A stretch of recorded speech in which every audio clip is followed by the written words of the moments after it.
Hello everyone, कैसे आप सब लोग? बढ़िया एकदम। तो क्या हुआ था ना, 2-3 दिन से लेक्चर नहीं आ रहे थे। उसका रीज़न ये था कि जो मेरी राइट वाली आई है ना, ये वाली, उसमें क्या हुआ है, थोड़ा इन्फेक्शन हुआ है और थोड़ी सी ज़ख्म भी है। ठीक है, उस वजह से मैं लेक्चर रिकॉर्ड नहीं कर पाया।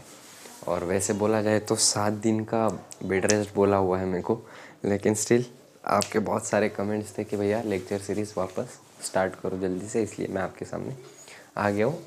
आप्तोपदेश प्रमाण नाम का चैप्टर है जो कि पदार्थ विज्ञान में 2nd नंबर का चैप्टर है, पेपर 2 में। फर्स्ट टर्म में आने वाला है।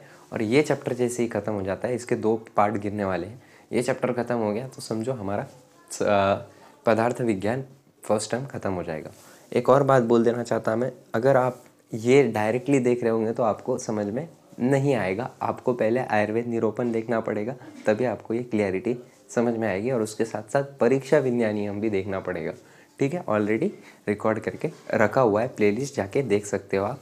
मैं डिस्क्रिप्शन में भी डाल दूंगा और साथ ही साथ आप आई कार्ड्स में भी डाल दूंगा। ठीक है, सो स्टार्ट करते हैं हम आप्तोपदेश प्रमाण से। तो आप्तोपदेश प्रमाण क्या होता है, यहाँ पर व्याख्या देख लेते हैं उसकी।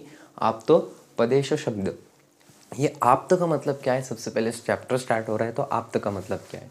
तो आप्त का मतलब है ये है कि जो ऋषिज रहते थे पहले, जो कि साधु संत रहते थे, उनका जो शब्द रहता था, उनका जो बोलना रहता था, उसको हम आप्तोपदेश प्रमाण बोलते हैं। क्या बोलते हैं?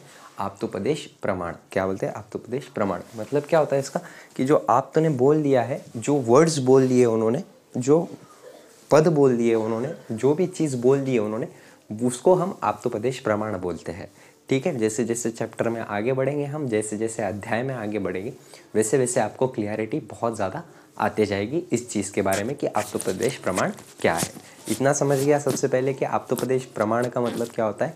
इट इज़ नथिंग बट जो ऋषिज रहते थे हमारे पहले, उन्होंने बोला हुआ वर्ड या फिर शब्द, उसको हम क्या बोलते हैं?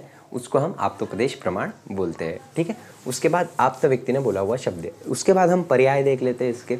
पर्याय का मतलब क्या होता है कि उसके विविध नाम क्या हो सकते हैं, उसके नाम अलग अलग क्या हो सकते हैं, उसको हम पर्याय बोलते हैं। अब मैंने बहुत अच्छे से समझाया हुआ है आपको कि पर्याय का मतलब क्या होता है। पर्याय का मतलब, जैसे मेरा नाम सोहेल है, लेकिन अभी मैं कॉलेज में गया था तो मेरे को क्या बोलते हैं? सब सोहेलिया बोलते हैं। ठीक है, वैसे ही अगर मैं घर पे आया तो मेरे को क्या बोलते हैं? मोनू या फिर चिंटू बोलते हैं। ठीक है, वैसे ही अगर मैं मेरे गांव तरफ गया तो मेरे को क्या बोलते हैं? मेरे होम टाउन की तरफ तो मेरे को क्या बोलते हैं? पिंटू बोलते हैं।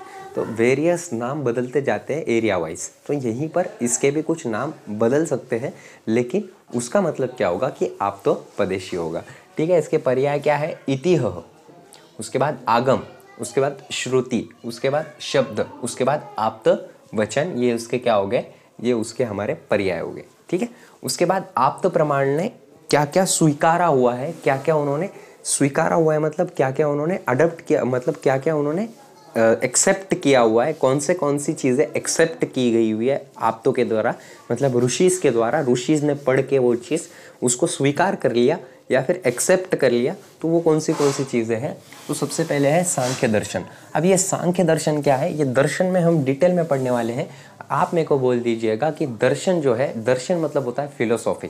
ठीक है, तो फिलोसॉफी हमने डिटेल में पढ़नी चाहिए या फिर सिर्फ पासिंग पूर्ति पढ़नी चाहिए? मेरे को कम से कम 5 कमेंट चाहिए, तभी मैं आप ये डिसीजन ले पाऊंगा कि ये डिटेल में पढ़ाना चाहिए या फिर पासिंग पूर्ता पढ़ाना चाहिए। ठीक है, सो सांख्य दर्शन है, न्याय दर्शन है, योग दर्शन है, पूर्व मीमांसा है, उत्तर मीमांसा है, आयुर्वेद है और पौराणिक है। अपन क्या पढ़ते हैं? हम लोग क्या पढ़ते हैं? आयुर्वेद पढ़ते हैं। इसमें से सिर्फ डिटेल में आयुर्वेद पढ़ा जाता है BA MS में। लेकिन ये जो आप्त थे, इन्होंने क्या क्या चीज़ें मान ली? सांख्य को भी मान लिया, न्याय को भी माना, योग को भी माना, पूर्व मीमांसा को भी माना, उत्तर मीमांसा को भी माना।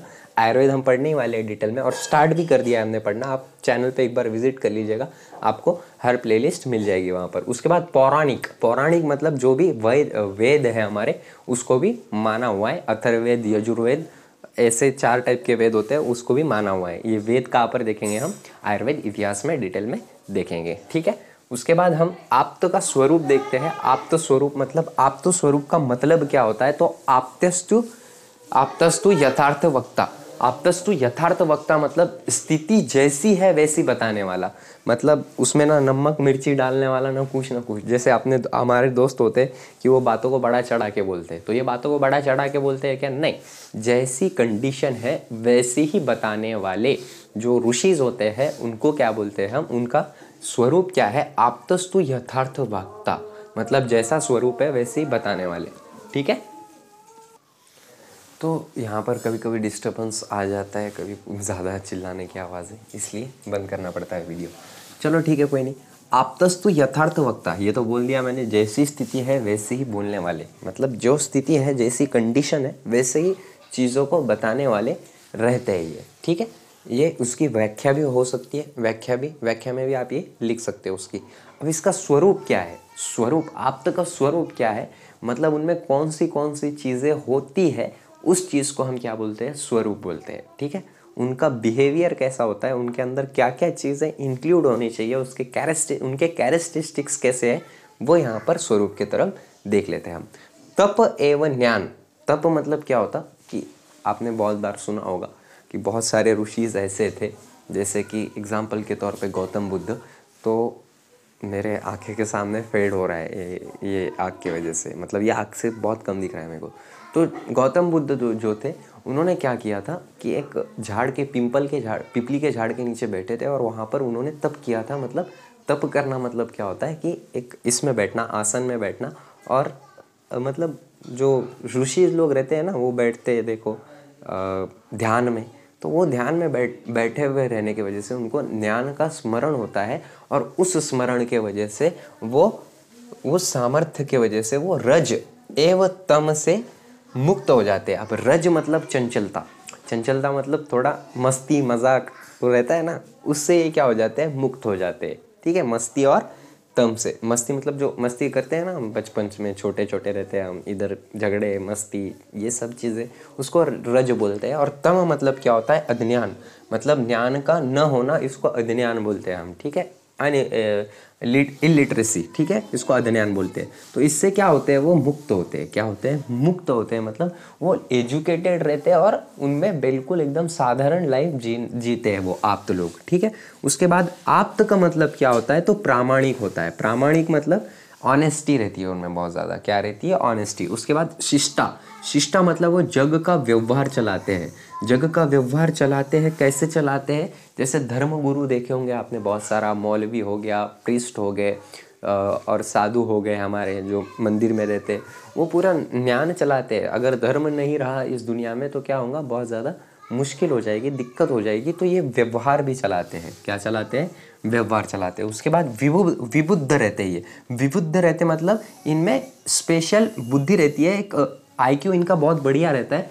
स्पेशल बुद्धि रहती है मतलब विशिष्ट बुद्धि रहती है इनमें, एक अच्छी क्वालिटी की IQ ज़्यादा रहता है। अब पुराने ज़माने में IQ तो नहीं था, इसलिए इन्होंने क्या लिखा है यहाँ पर कि विशिष्ट बुद्धि। IQ आपको पता होगा, इंटेलिजेंट क्वेश्चन, मतलब जो माइंड रहता है, जो ब्रेन रहता है हमारा, उसको उसके न्यूरॉन को चेक करने के लिए कि कितना IQ है ये टेस्ट की जाती है। ठीक है, सो तब ये नहीं था, इसीलिए उन्होंने ये कौन सा वर्ड यूज़ किया? हमारा विशिष्ट बुद्धि से युक्त रहते हैं ये। ठीक है, इनका स्वरूप समझ में आ गया? गुड। उसके बाद आपको ज्ञान कौन सी चीज़ों का रहता है? ज्ञान मतलब क्या होता है कि उनका नॉलेज कैसा होता है? तो उनको भूतकाल, भविष्य काल और साथ ही साथ वर्तमान काल का पूरा अखंडित न्याय रहता है। कैसा अखंडित? मतलब डिटेल नॉलेज रहता है उनको कि भूतकाल में क्या हुआ था, वर्तमान में क्या चल रहा है और भविष्य काल में क्या होने वाला है, ये उनको नॉलेज रहता है। इसलिए यहाँ पर क्या लिखा है? त्रिकाल। त्रि मतलब 3 होता, काल मतलब टेंस, हमारे फ्यूचर टेंस वगैरह। ठीक है, टेंसेस होते, और ज्ञान मतलब नॉलेज, मतलब त्रिकाल न्याय मतलब तीनों कालों का उनको क्या रहता? नॉलेज रहता। कौन से? भूतकाल मतलब पास्ट टेंस, वर्तमान काल मतलब प्रेजेंट टेंस, और भविष्य काल मतलब क्या होता? Future tense. ओके। अमल मतलब इनका जो ये रहता है, इनका जो ज्ञान रहता है वो दोष रहित रहता है। दोष रहित मतलब कि मतलब इसमें कोई दोष नहीं मिलेगा आपको, इसमें सच्चाई मिलेगी, झूठ नहीं रहेगा इसमें। ठीक है, उसके बाद इनका न्याय असंशय रहता है। असंशय मतलब संशय रहित। इनके न्याय में हमको डाउट बिल्कुल नहीं करना चाहिए। उनके न्याय में जो रहता है वो बिल्कुल डाउटफुल नहीं रहता है, ऐसा बोलने वाला है, ठीक है, ऐसा बोला गया है। सत्यवादी, अब सत्यवादी बहुत जनरल चीज़ है। सत्यवादी जैसे हमारे महात्मा गांधी थे, जितने भी बहुत सारे लोग थे सत्यवादी, नेल्सन मंडेला थे, तो ये सत्यवादी लोग थे।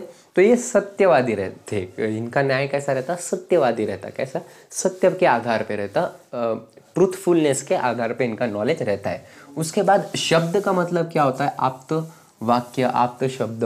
तो आप्त शब्द का मतलब क्या होता है कि कोई भी शब्द, जैसे मैं बोल रहा हूँ एक आधा शब्द हेलमेट, हेलमेट पड़ा हुआ है, तो ये क्या हो गया? शब्द हो गया।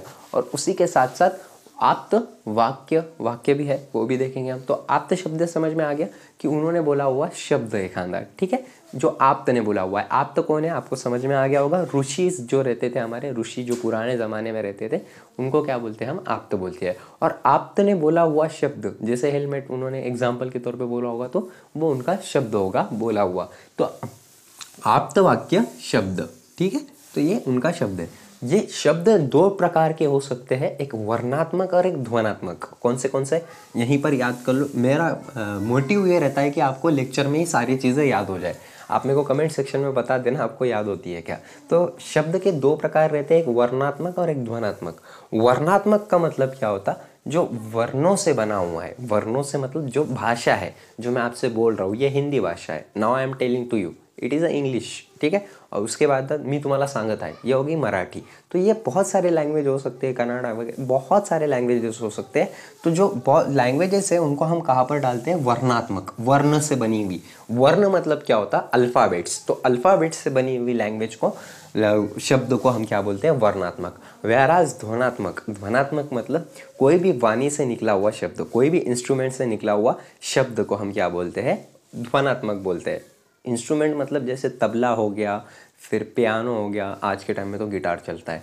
जैसे कि अब मैं छोटा सा बोल देता हूँ, मेरा आवाज़ इतना अच्छा नहीं है, फिर भी बोल देता हूँ। जैसे कि जो तुम मेरे हो, अब बैकग्राउंड में म्यूज़िक भी बजता है ना, पता नहीं इसका कॉपीराइट लग जाएगा कि नहीं, चलो कोई नहीं।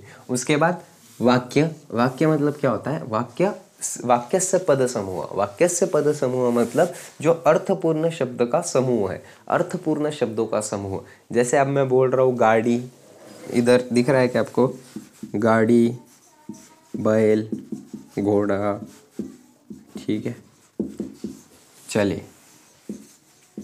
ठीक है, ये शब्द है पूरे, ठीक है। गाड़ी, बैल, घोड़ा, चले, ये शब्द है। लेकिन इससे वाक्य बन रहा है क्या? आपको समझ में आ रहा है क्या मैं क्या बोलना चाहता हूँ आपसे? बिल्कुल नहीं समझ रहा है। व्हेयरएज तो मतलब ये अर्थपूर्ण हुआ क्या? नहीं, ये अर्थपूर्ण नहीं हुआ, मतलब ये वाक्य भी नहीं हुआ। व्हेयरएज मैं आपको बोल रहा हूँ आप बहुत अच्छे से पढ़ाई करते हो, तो ये इसका मीनिंग निकल रहा है क्या? कुछ बिल्कुल निकल रहा है। क्या निकल रहा है? कि आपने बहुत अच्छे से पढ़ाई की है, सो इसका अर्थ है। वैसे ही अर्थपूर्ण शब्दों का समूह है क्या नहीं? अब मैंने बोला आपको आप पढ़ाई बहुत अच्छे से करते हो, ठीक है। कहाँ पर लिखूं? आप पढ़ाई करते हो, चलो करते हो, इतना लिख देता हूँ। तो ये शब्द हो गए, आप पढ़ाई करते हो, और इससे एक मीनिंग भी निकल रहा है। मतलब ये शब्दों का समूह है, शब्दों का साठा है, मतलब वोकैबुलरी है, और उसके साथ साथ इसका मीनिंग भी है। तो वो क्या हो गया? वाक्य हो गया, ठीक है। अनाप्त वाक्य मतलब, आप्त का मतलब ऋषियों ने बोला हुआ वाक्य, as simple as that, good. अब ये जो वाक्य है उनके भी कई भेद पड़ते हैं। क्या गिरते हैं? बहुत सारे भेद यहाँ पर गिरते हैं। वाक्य के भेद मतलब इनके भी कुछ टाइप्स गिरते हैं। ये तर्क संग्रह के हिसाब से देख रहे हैं हम, व्याकरण के हिसाब से भी देखेंगे, इसके बहुत सारे टाइप्स है, वो अगले लेक्चर में देखेंगे हम, ठीक है। वाक्य के भेद कौन से तर्क संग्रह ने कौन से बोले हुए देख लेते हैं। तो सबसे पहले वैदिक वाक्य के भेद तर्क संग्रह के हिसाब से। अब तर्क संग्रह क्या है? आपको फर्स्ट ईयर में तर्क संग्रह बहुत ज़्यादा देखने को मिलेगा। अब तर्क संग्रह इज नथिंग बट एक संहिता है। अब संहिता का मतलब भी आपको पता है, मैंने पहले बताया हुआ है कि कोई भी वेद जो इन्फॉर्मेशन देता है उसको हम क्या बोलते हैं? वेद बोलते हैं। और जो किसने लिखा हुआ है, जो बहुत बड़े बड़े ऋषियों ने लिखा हुआ है, उनको हम वेद बोल सकते हैं, ठीक है। सो ये जो वेद है, ये तर्क संग्रह ने बोला हुआ है कि कितने भेद गिरेंगे भाई वाक्य के। वाक्य मतलब शब्दों का समूह, अभी बताया। तो इसके दो टाइप्स गिरेंगे। बहुत टफ चैप्टर है ये, बहुत हार्ड जाता है समझने में, लेकिन मैं सिंप्लिसिटी से आपको समझा रहा हूँ, ठीक है। सो सबसे पहले वैदिक है, कौन सा है? वैदिक। और दूसरा है लौकिक, ठीक है। ये दो टाइप्स मेन है। अब वैदिक मतलब क्या होता है कि वेद के वाक्य। अब वेद के वाक्य मतलब जैसे यजुर्वेद हो गया, अथर्ववेद हो गया, और दो आप बोलो मेरे को कौन से हैं, ठीक है, कमेंट सेक्शन में। आपको पता होगा, अगर हिंदुइज्म से थोड़ा बहुत आपको नॉलेज होगा हिंदुइज्म का, तो आपको पता होगा कि वेद 4 होते हैं और वो 2 बोल दिया मैंने, यजुर्वेद और अथर्ववेद, ठीक है। दूसरा आपको बोलना है। उसके बाद लौकिक। लौकिक मतलब क्या होता है कि लौकिक में भी 2 टाइप्स गिरते हैं, एक है प्रमाण और एक है अप्रमाण। प्रमाण मतलब जो ट्रुथ वाक्य है, जो ट्रुथ है, जैसे कि आप अच्छे से पढ़ाई करते हो, ये ट्रुथ है कि नहीं? बिल्कुल, आपने अच्छे से पढ़ाई की है तभी तो आपका सिलेक्शन हुआ है, तो ये एक ट्रुथ है। लेकिन मैं ऐसे बोल देता आपने कभी पढ़ाई ही नहीं की है, सो ये क्या हो गया? अप्रमाण हो गया। मतलब ये गलत हुआ ना, मैं तो पढ़ाई की है आपने करके आप यहाँ तक आए हो। तो इसी का मतलब है प्रमाण और अप्रमाण।